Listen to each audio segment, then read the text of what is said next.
So last time we were talking about compressing files with gzip, and then we can also uncompress them with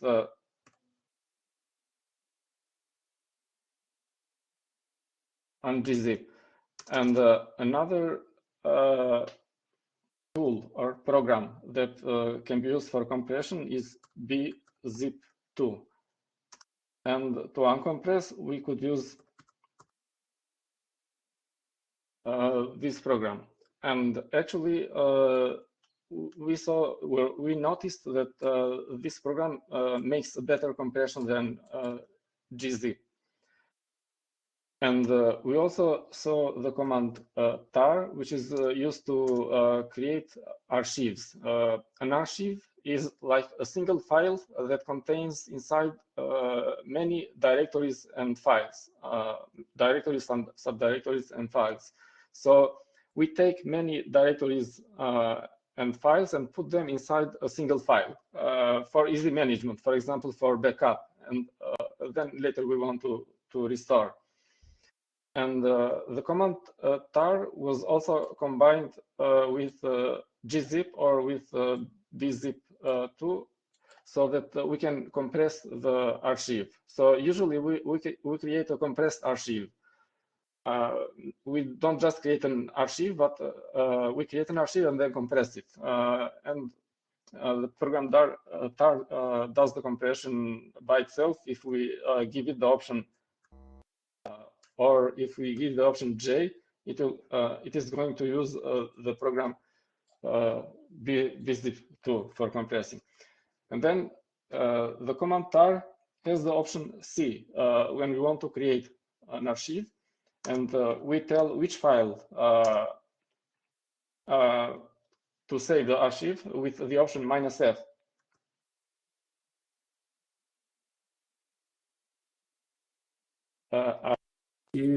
Archive name. Archive name. So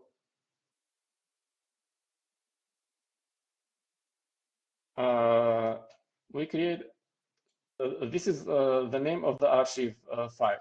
And then we can archive one directory or more than one directories in a single archive. And when we want to extract, we can use the option X. So -X is used for extracting an archive. And again, this F is the file of the archive.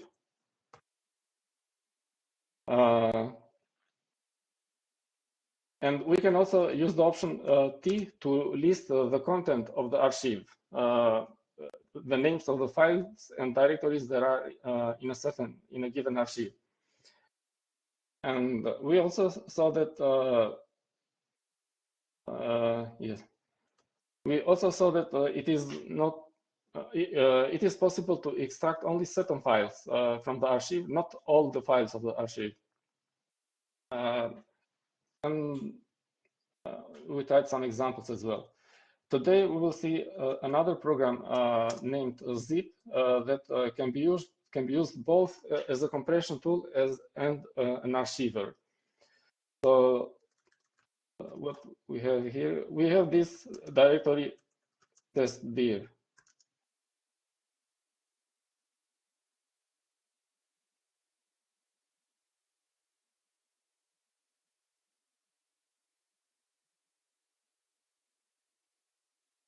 So we were using this one as an example directory for creating archives. Now we will use the program zip to create a compressed archive of this directory. Zip -R, and then the name of the archive, testdir.zip, and then the directory that will be included in the archive, testdir, which is this one.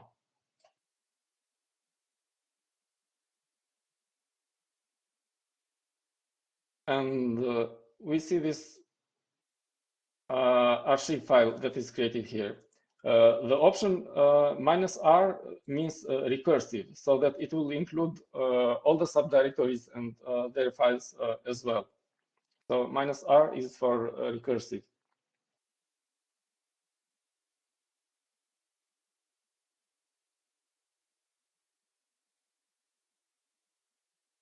Now let's see how to extract this archive.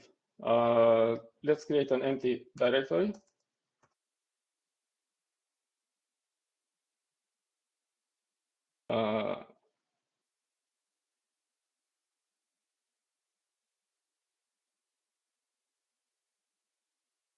We go inside this directory. The archive file is above testdir.zip. So testdir.zip. So this is the archive file. Now we want to unzip it, and we use the command unzip.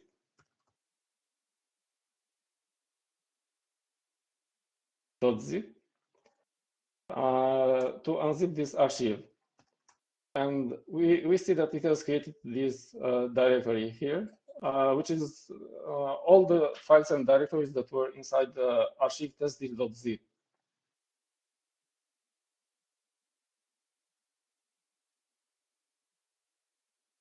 So it is the complete structure of the directory that we included in the archive.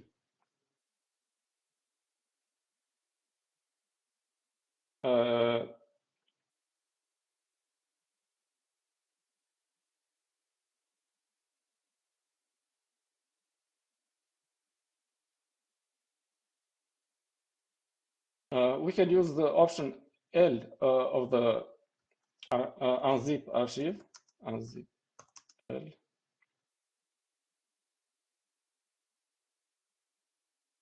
testdir.zip in order to list some files and directories inside the archive. So I'm writing the a pattern of the files that it should list.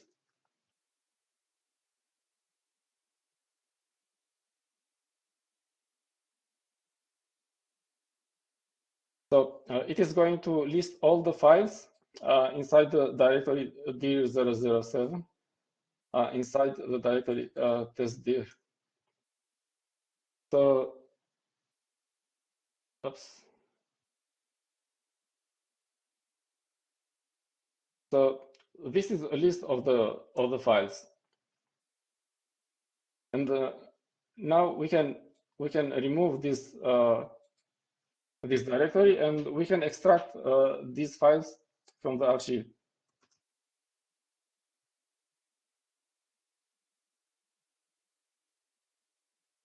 And now these files that we listed previously, now we are going to remove the option -l, and without the option -l, the default action is to extract these files, the matching files.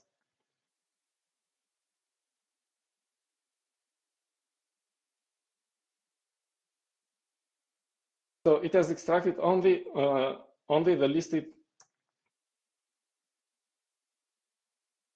It has extracted only the files that match this pattern. Directory 007, and then file everything, anything else here. So we can also extract only certain files from the zip archive. The same thing that we saw with the tar command previously.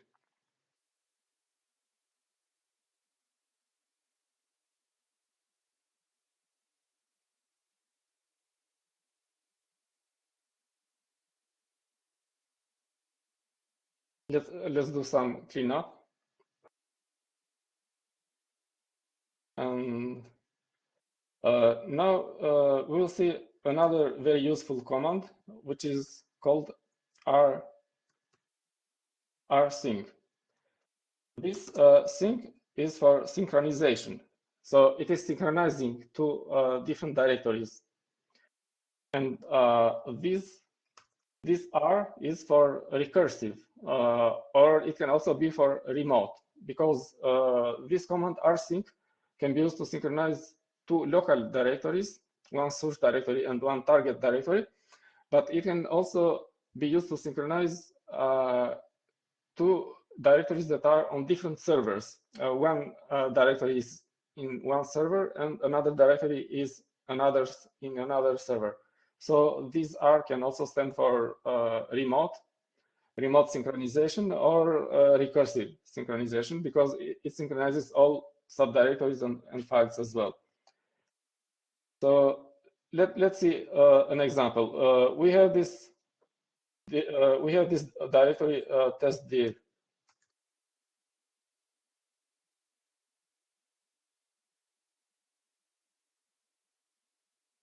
And now we removed this directory foo. Yes, we have removed it. Now let's write this command rsync testdir foo. But we also have this option, not -r, -a and v. This option -a is for archive. Archive means that it will preserve the ownership and permissions of the files and directories. And this -v is for verbose. Verbose, it is going to give detailed messages or information about what it is doing. I'm copying this, I'm doing this, and so on. So with these two options, -av, we synchronize the directory testdir to the directory foo, which actually this does not exist, but it is going to create it. And we see that it is sending an incremental file list, and then created directory foo, although it did not exist. And then because of the option -v, it is giving us detailed information of the directories and files that it is copying. So if we check foo, we will see that we have testdir inside, and so all the structure of the directory testdir has been synchronized to this directory foo.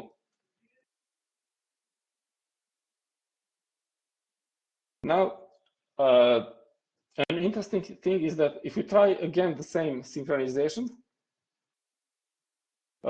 we see that nothing is copied here. Why? Because this rsync does an incremental synchronization. So it gets a list of files on the source directory, it gets a list of files on the target directory, and compares also the times, modification times of the files on both sides, and the sizes of the files. And if it is the same file with the same modification time, then it does not copy it again. So if the file is already on the target directory, it does not copy it. And now when we execute this command rsync for a second time, it does not copy anything, because all the files are already on the destination directory. So it does the job efficiently, because it does not copy over and over again all the files, but it copies only the missing files. If there are some files on the source directory that are not present on the target directory, or if they are newer, so there are some modifications on this file, this file will be sent to the target directory.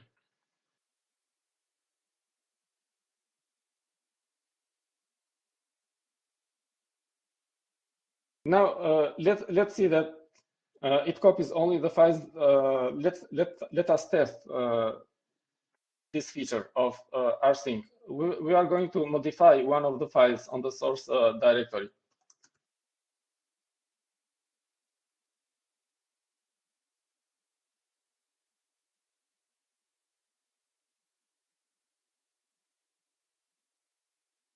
Now I'm modifying it with the command touch. The command touch just changes the modification time of the file.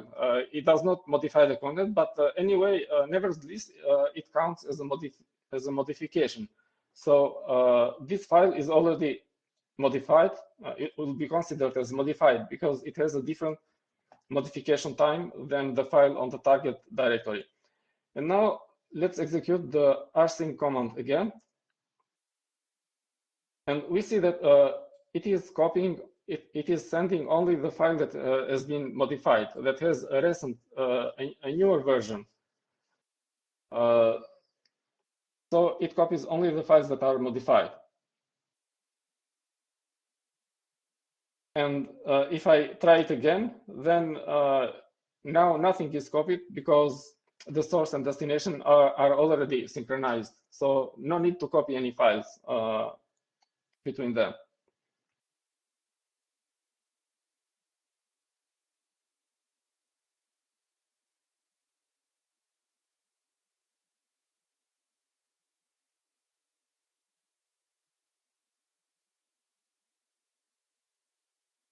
Now, if there are some files that have been deleted on the source, then with these options, -a, and with the option -a, it is not going to be removed on the target. But if we add the option delete, if we have the option delete, then any missing files or files that are removed on the source will be removed on the target or on the destination directory as well. Right now, they are synchronized, nothing is moved, but let's try to move one file from, to remove one file, to delete one file from this directory.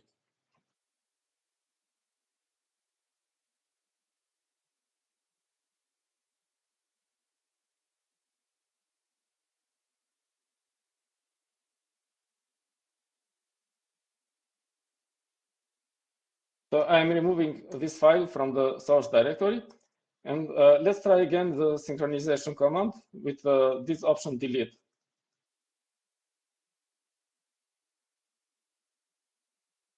Now it is deleting this file from the destination directory. And if we try again, then nothing, no operation is done because they are already synchronized. Both the source and destination are synchronized.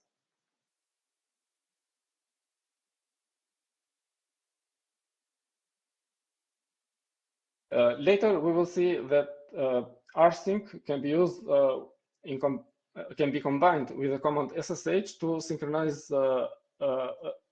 two remote directories, a directory that is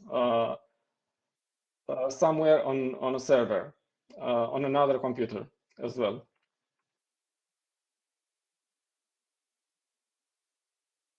Now let's see some basic networking commands. The command IP usually is used to see the network configuration and to modify the network configuration. If I try IP help, then I get a very short help message, but actually it is quite dense. It is quite condensed. Now I can write IP address to see the network interfaces of the system and their addresses. And I see this loopback interface that is present in all Linux systems, and it always has this IP 127.0.0.1. And also I see this IP address here, this interface, which has the IP address 172.18.0.8/16. So this is the network part, and this is the IP part. Now the command IP address, the IP subcommands can be short. We can write them only part of the subcommand, and it it will be recognized as long as it is unique. For example, I can write IP address with half of the command, and it will still be recognized by the command IP. I can even write this one and still will do the same, because there is no other subcommand that starts with an A besides address.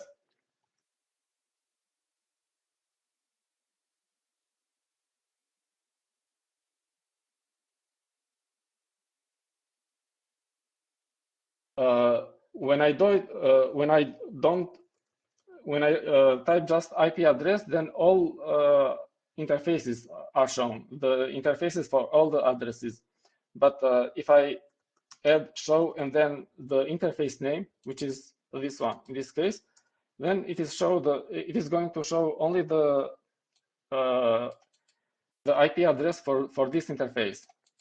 Or let me try with this one, Ethernet 0. And it is going to show only the configuration for this network interface.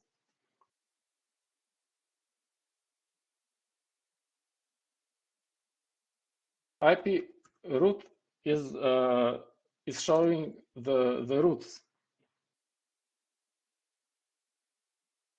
of the system. There is a default root which goes via the gateway. This is the gateway through this interface or this device, and then there is also a root for the local network. And again, I can shorten the subcommand, and it will still be recognized by IP. Now, the command ping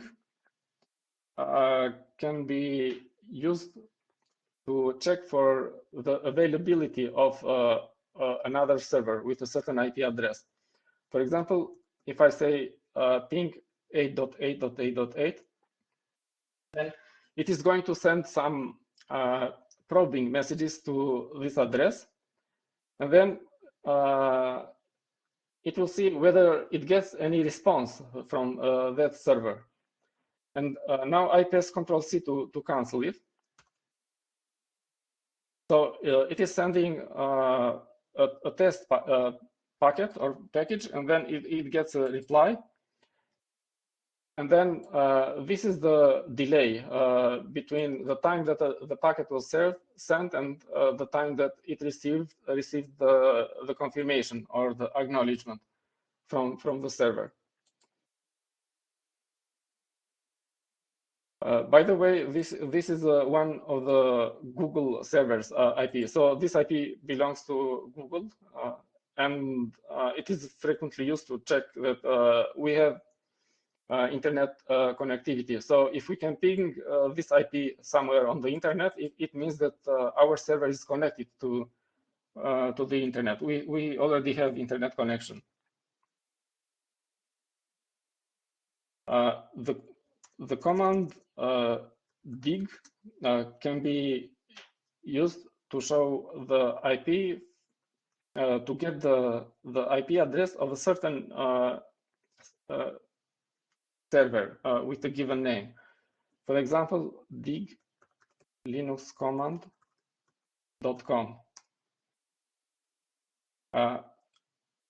This information is showing that the IP of the server with this name is this. So the server with this name actually has this IP address.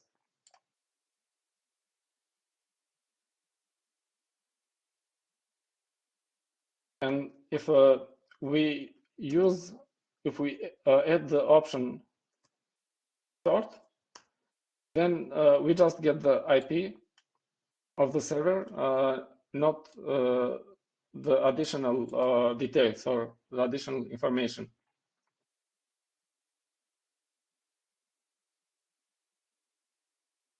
When we can also do ping Linux command netnet.com.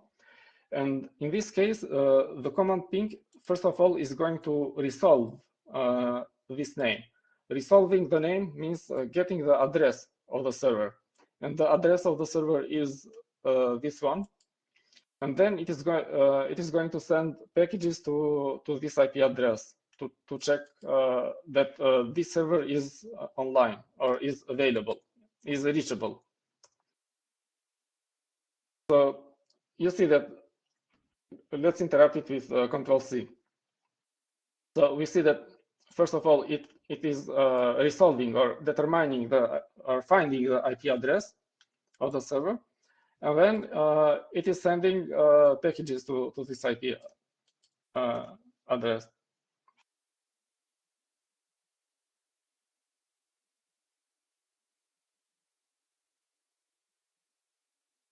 Let's try the command trace root.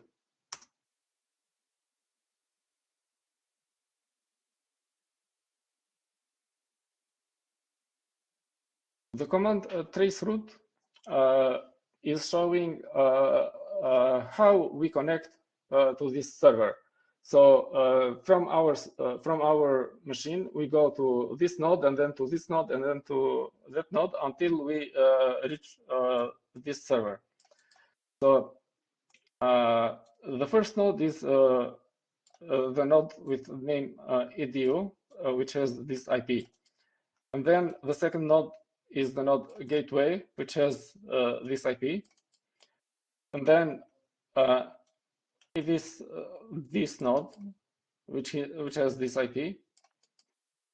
And then the travel of the packages goes to this machine, to this server with this IP, and then to this server or router on netnet.com with this IP, then to this other one, and then to another server, and then to this IP, and finally to the destination server. So it is showing us how the packages travel from our server to this one.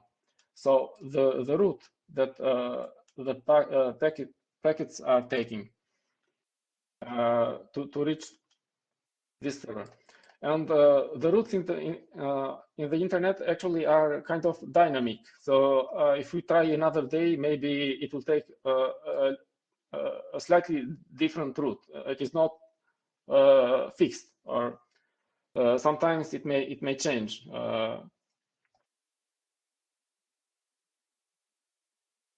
And a similar command to trace route is the command trace path.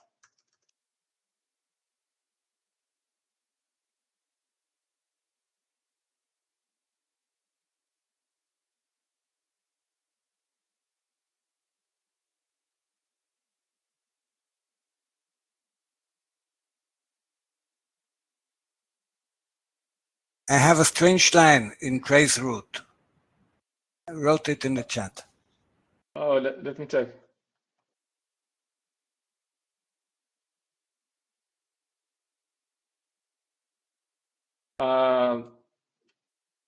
Okay. There are sometimes strange things. For example, I'm canceling with Control C this command trace path. You see that it is going to edu, then edu again, then gateway. We have seen some of these servers in the trace route before. And then after going to this server, then no reply, no reply, no reply. Maybe because the servers are, or the routers are configured not to give reply to this command, not to give information about their identity. So trace route. It is the same. Sometimes it may happen the same thing with trace route, and then you can see some strange output. Yes. So now it is giving a better answer for Anton, the command traceroute. It happens sometimes. I don't know why. So the internet is kind of dynamic. The routes that packages take are not fixed and may change over the time. So sometimes strange things happen. And if we want to download some files from the internet, we have already used it. We can use the command wget. For example, if I download this file, http linuxcommand.com index.html index.php linuxcommand.org, sorry. .org. So the command wget or webget is giving some messages, and then finally it says index.php saved. And if we check the content of this file,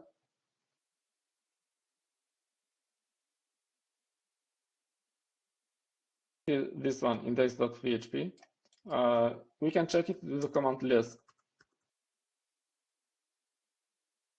So actually it is an HTML file.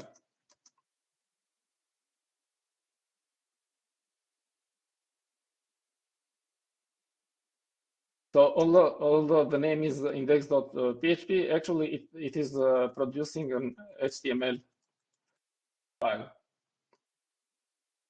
Control X to exit from Nano. So if I want to save this file with a different name, not with the default name index.php, then I can use the option capital O and then say index.html.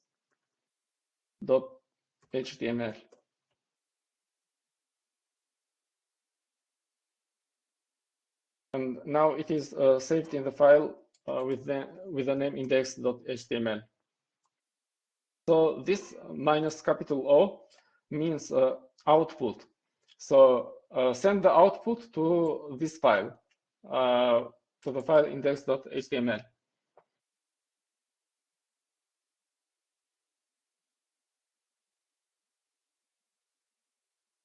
Yeah, it is the same file.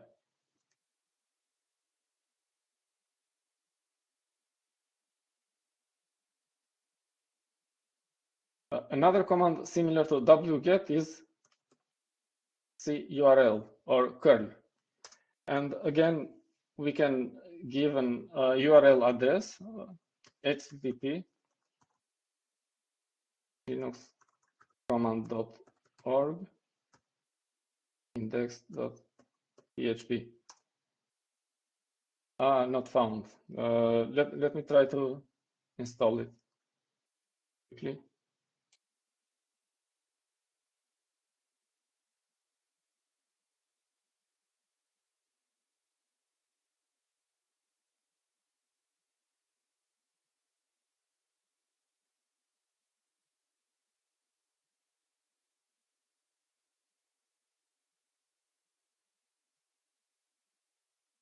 And now it works, but we see that it is sending the output of the file on the standard output.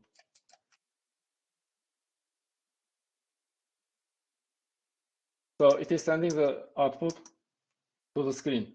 So if we want to save it to a file, then we have to redirect it. And let's say we call it index.html. And it is giving some progress information about the download, and then the output is stored to this file.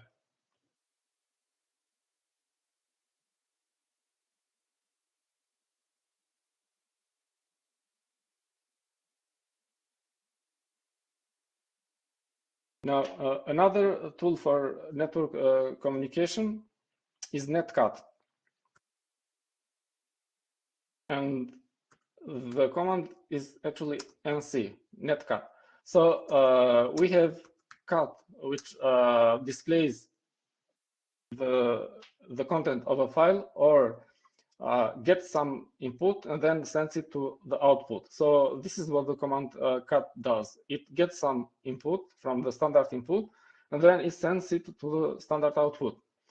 And netcat is similar to the command cat, but it is used for network. It gets some input from one system and sends it to as an output to another system. And in order to try an example, let's start Tmax.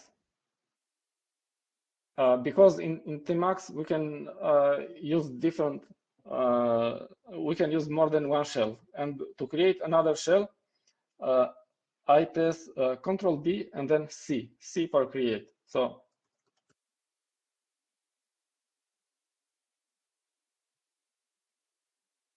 Control B is the control character, and then C to create another tab or another shell or another terminal. So I press Control B and then C. To go to the previous tab or to the next tab, I press Control B and then N for next.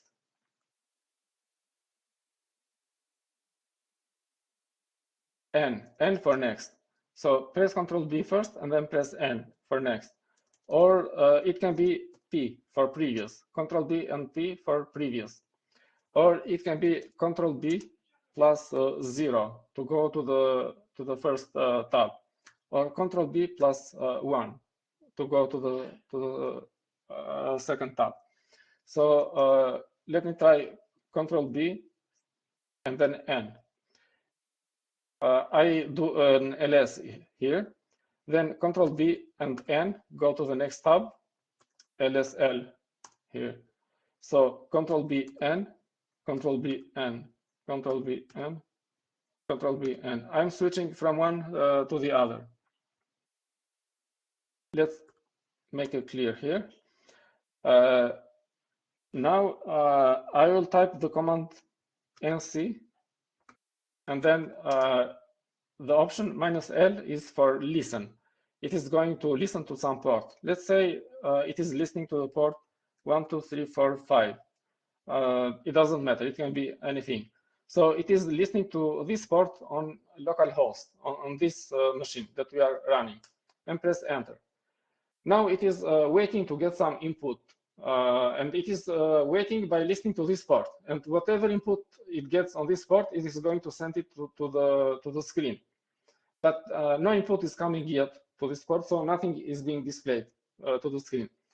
Now I press Control B and N to go to the next tab. Control B and N. Now I will use the command netcat again to connect to the host where the other netcat is listening, and that is the local host actually. So netcat localhost, and to the port 1, 2, 3, 4, 5 of that host. So I am connecting to that port. Now I have a connection between one host and another host, one netcat and the other one. Whatever I type in one netcat will be sent to the other and will be displayed to the screen or standard output. And whatever is typed or is inputted as standard input to this netcat will be forwarded to the other one, and it will send it to standard output, which is the screen of the other tab. For example, I type hi and press enter. At the moment that I press enter, that line is sent to the other netcat. Let's go to the other tab. It's Control B and N. So we see that it is typed here on this screen. And let's type, for example, hello on this side. and then enter. At the time that I press enter, it is forwarded to the other netcat. Let's go to the other tab with Control B and N. So we see that we have received this message on this side. And whatever I type here, I go to the other side and I forgot to press enter. So I have to press enter, and at the time that I press enter, it is sent to the other side. And if I press Control D, this means end of input. Control D, end of input. And I have to press it on this side because this is the sending side. Control D. Control D. It is not getting it. Actually, let's try with Control C. Control C will cancel it. And the other program is finished as well.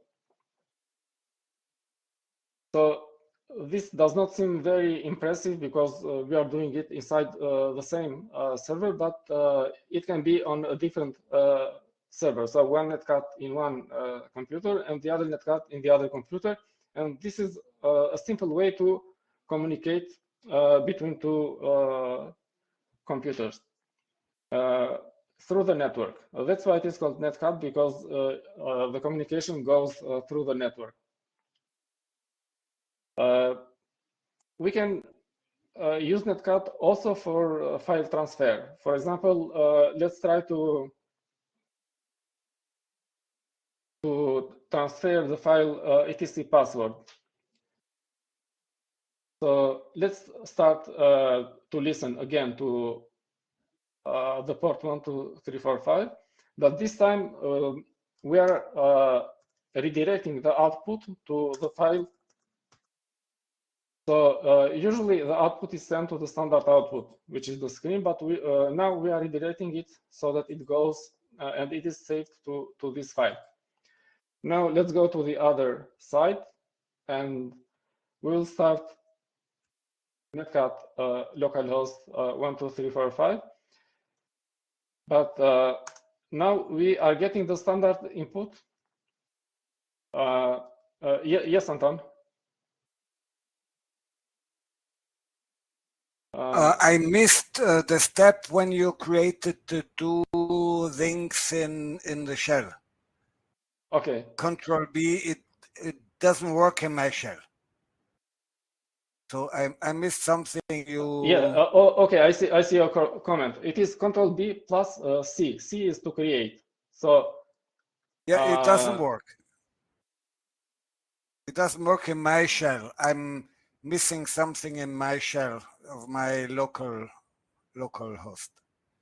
Yeah, but it is. I'm typing it in the chat. Okay. So it is not B. It is C. Control B plus C to create, and then. Oh, I missed that. Control. So C is for create. This is the prefix. Control B is the prefix, the default prefix. Control B and no. Control B and C. No, in my shell it gives only a simple C. Oh, I have to press this. No. Anyway, don't worry. Something of my shell. Yeah, you should release the control. When you press C, you should release the control. So press Control D and then release control, and then just C, create. And then Control B, release control, and then N to go to the next, or P to go to the previous. No, something is missing in my shell. Don't worry. Okay. Okay. We will try it again next time. Okay. Maybe you'll fix it. Maybe we will be able to fix it. Okay. So I I am listening to the port 12345 using the command netcat, but now I am forwarding the output to this file. So I am redirecting the output to this file. So it is not going to print it to the screen, which is the standard output, but it is going to save it to a file. And on the other side, again, I'm connecting to this port on the server, which is localhost in this case. But I'm going to read the input from this file instead of the keyboard, which is the standard input. I'm redirecting the standard input so that the input is taken from this file. And I'm adding also another option here, -W3, which means wait for 3 seconds before sending, reading the input and before sending the output. And now let me press enter to execute this command. It is done. Let's go to the other shell. Oh, I forgot to press it. Okay, I forgot to press enter. So first I press enter and now it is listening. Go to the other shell and then try it again. Enter. It is waiting 3 seconds. That's why it seems like slow, and it is done. Now let's go to the other shell, and this one is finished as well. But let us see what we got here.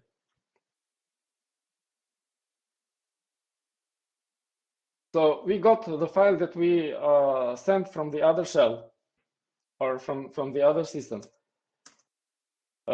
So this was done through, it was transferred through the program netcat using this port.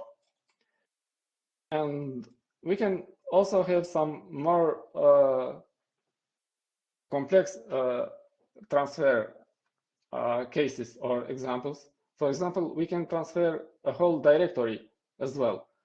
And in order to transfer a whole directory, first of all, we are going to create an archive of the directory. Then we are going to transfer the archive through the internet.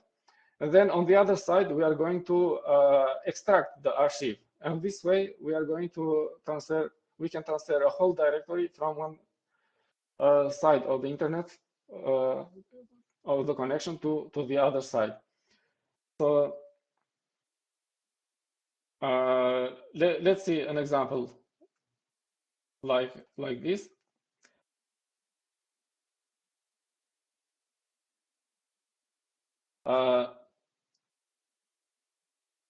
I'm creating a test directory, and then let's go inside this test directory.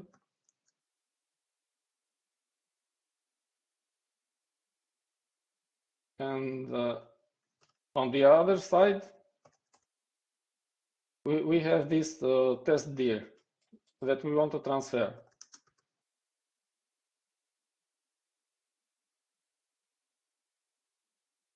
To the other side. And now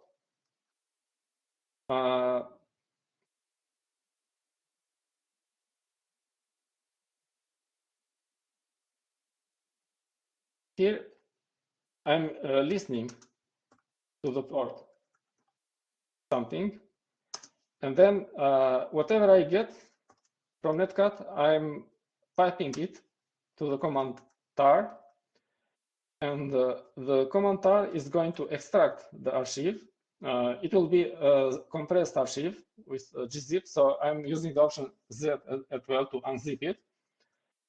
And then I'm using the option P, which means preserve permissions and ownership of files and directories.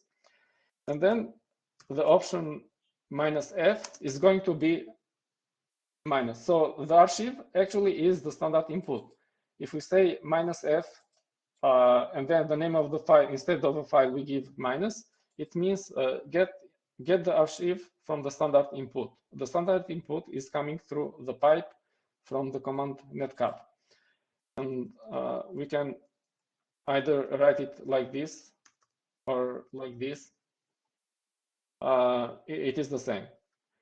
So I press enter, and now the command is listening for some input to this port. Let's go to the other shell or to the other tab. Now we will connect to the server localhost on the port 12345. But before sending the output to this port, we are going to wait 3 seconds. Let's write it like this.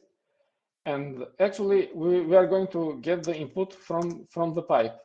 So the input that we are going to send to this server will come through the pipe. And on the left side of the pipe, we have the command tar with the option C to create an archive, with the option Z to compress it with gzip, and then with the option P to preserve in the archive the ownership and permissions of files and directories, and then with the option F to read from so the file that we the archive file will be minus, and when we use this minus archive file when creating an archive, it means that the content of the archive will be outputted to the standard output, not to a file. Instead of storing it to a file, we will send the content of the archive to the standard output. And through the standard output, from the standard output through the pipe, we will send it to the command netcat. But we also have to give the name of the directory that we are going to archive. So we are archiving this directory, testdir. So let's write it like this. Testdir. And let's press enter. It is waiting 3 seconds first, and then it is done. Let's go to the other side. We see that it is almost magically transferred here, the directory testdir. The directory was empty. We just created it. We just switched to this directory. We have not created anything on this directory. And now we have, after this command netcat, we see that we have transferred the whole directory. We have transferred the whole directory on the other side of the network connection through netcat. So netcat is can be quite useful sometimes.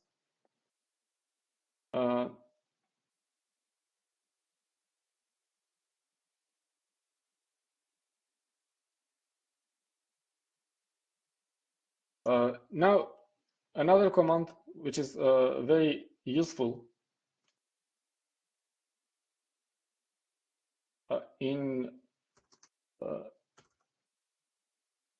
it is a very useful network command. I'm cleaning up this test directory. Is SSH. SSH means secure shell. And what this means is that from this terminal, we get access to a shell on another computer through a secure connection. So we get a shell, we get access to a shell to another server using a secure or encrypted connection. Secure means encrypted. So if somebody is eavesdropping, is listening to the connection between the client and the server, they will see some garbage because it is encrypted. They will not be able to see the commands that we send and the output that we get from these commands. So SSH can be used to access a server. And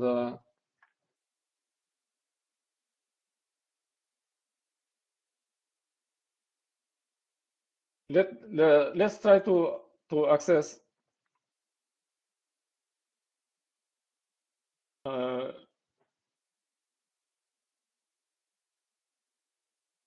let's try to access a server with SSH. First of all,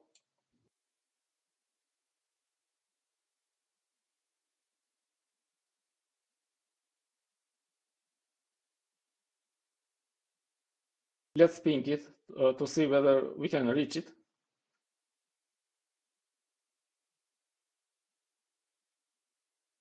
So we can reach this IP. And now I do an SSH.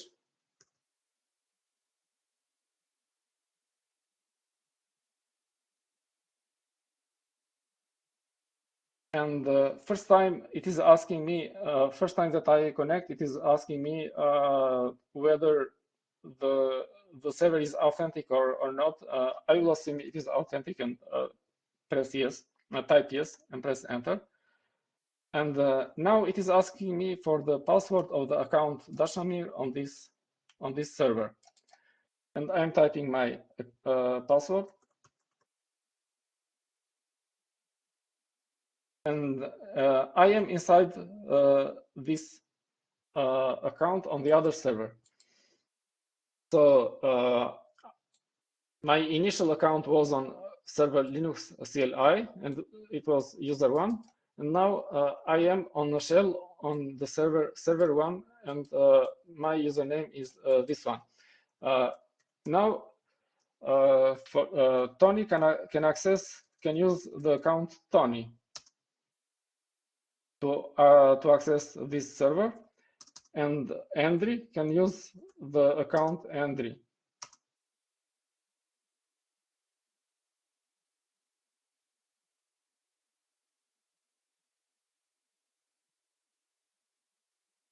And as a password, you can use your email address that you used to subscribe. Yes, Anton? I confess that I mixed up my Guacamole login. I can't log in there at this time.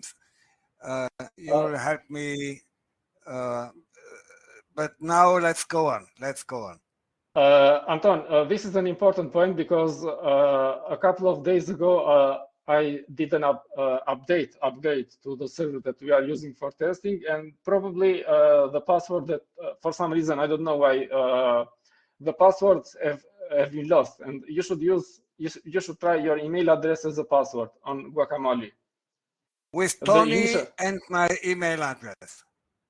Yes, Tony okay. and as email address. Okay.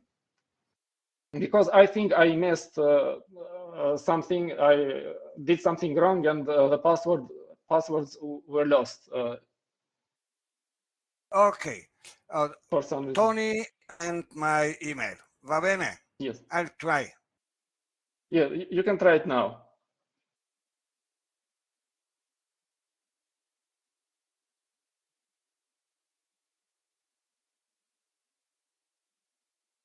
You still go on. I can wait because we are almost finished for today because the time is up. Just to make sure that we can log in to Guacamole, and then we can log into this server with this IP. The same password. Your email address is again the password for this one, and also for Andri, it is his email address. Just to make sure that we can log in for today, and then we will continue with SSH next time.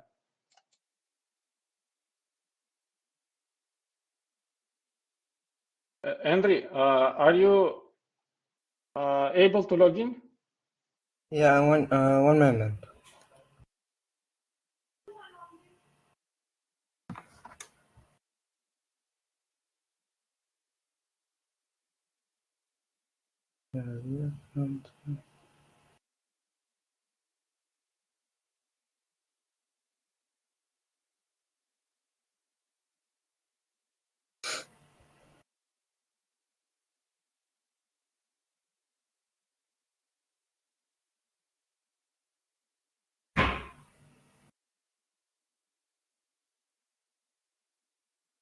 Well, in Guacamole with Tony as login and my mail our Anton mailbox.org.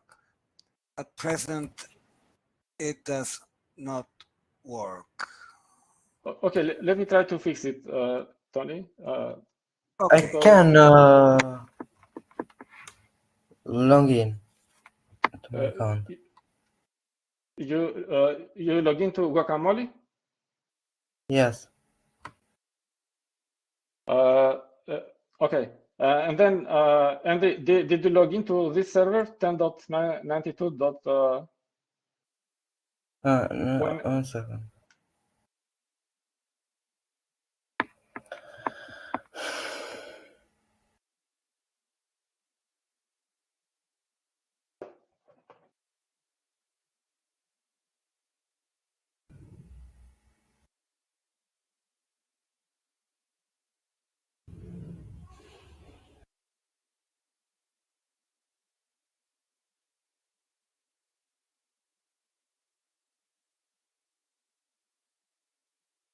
Anton?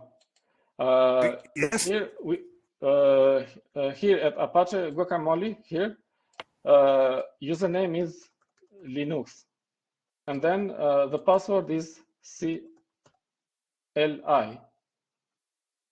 And Okay. In Uh, Guacamole, I write Linux, no capital letters, and password CLI. yes. Yes. Okay. Yes, I'm there. Now you type this one. Click this one. Linux CLI. Oh, sorry. No, not this one. This SSH, the last one. Linux CLI SSH, yes. Now I'm in here. You type Tony here.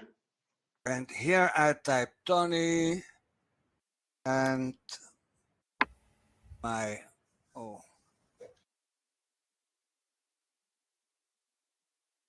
login as, Mamma Mia.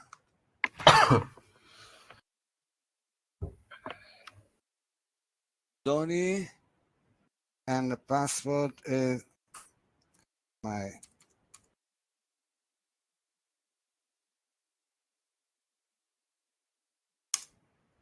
yes, I'm there.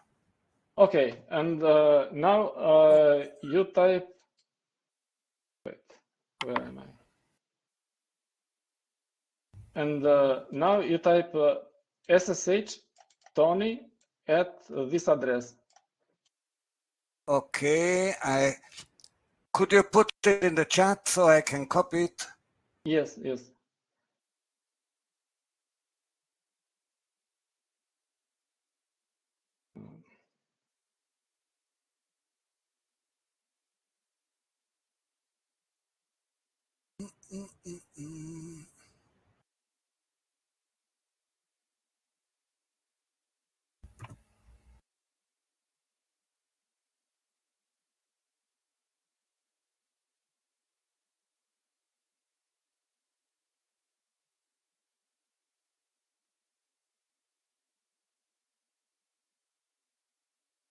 Okay, thank you.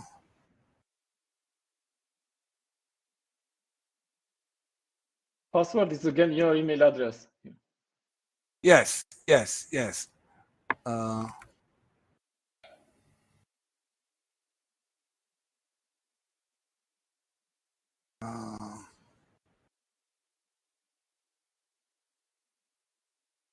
So I have to memorize 1092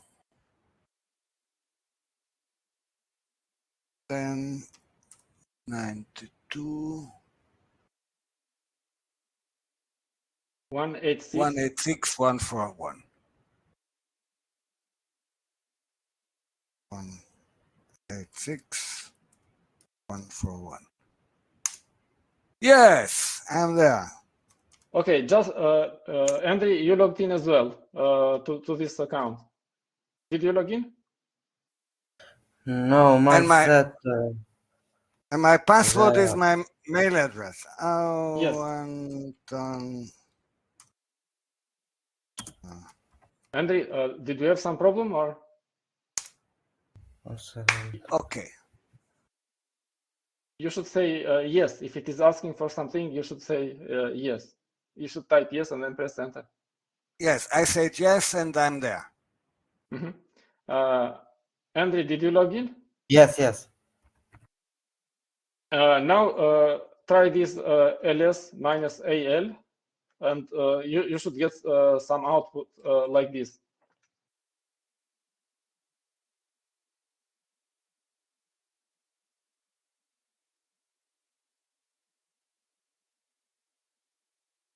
Try this command hostname as well. Okay. LSA, Anton, and L. 1 second, because I don't know why I can't write in that my password. It is your email address. Yes, yes, but I can't write in my. It didn't let me write something there. Okay. Let me press it. It is not showing. It is not displaying the password. You just type it. You just keep typing it. It is not displayed. For example, see it here. So I'm doing SSH. It is saying password. Now I'm typing the password. It does not show anything. I typed the password already. Now I am pressing enter. I press enter and I'm in. It does not show the password. So I would say, Andrei, just try to press enter, and it will protest if you didn't write it right. Yes, you just write the password and then press enter, and it does not show stars like this when you press the password. It does not show anything.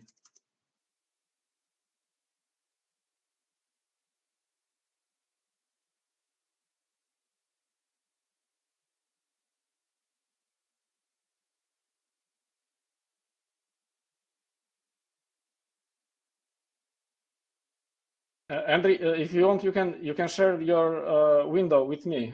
Do you remember how to share it? Yes, now it's working. It is working. Just try this command ls minus al.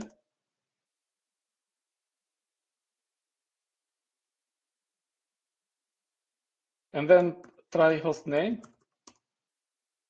You should get this one, server 1, which is the name of the host here. Host is the server that we are connecting to. And then just exit. And then host name again to check that we are in a different server now. We are in the server that we use usually. Okay, and let's continue on Friday. Will you be available on Friday, Anton? I hope so. Okay. I hope so. Okay. You know, tomorrow theoretically is a small member meeting in Spaces 77 at 6, and Saturday will be the Linux day. So Paolo is making a big thing. I am a bit on the margin, but it will be a nice Linux day. Okay. Okay, I hope so. I hope so. Okay, then see you on Friday again. Okay. Okay. Bye. Bye. Thank you.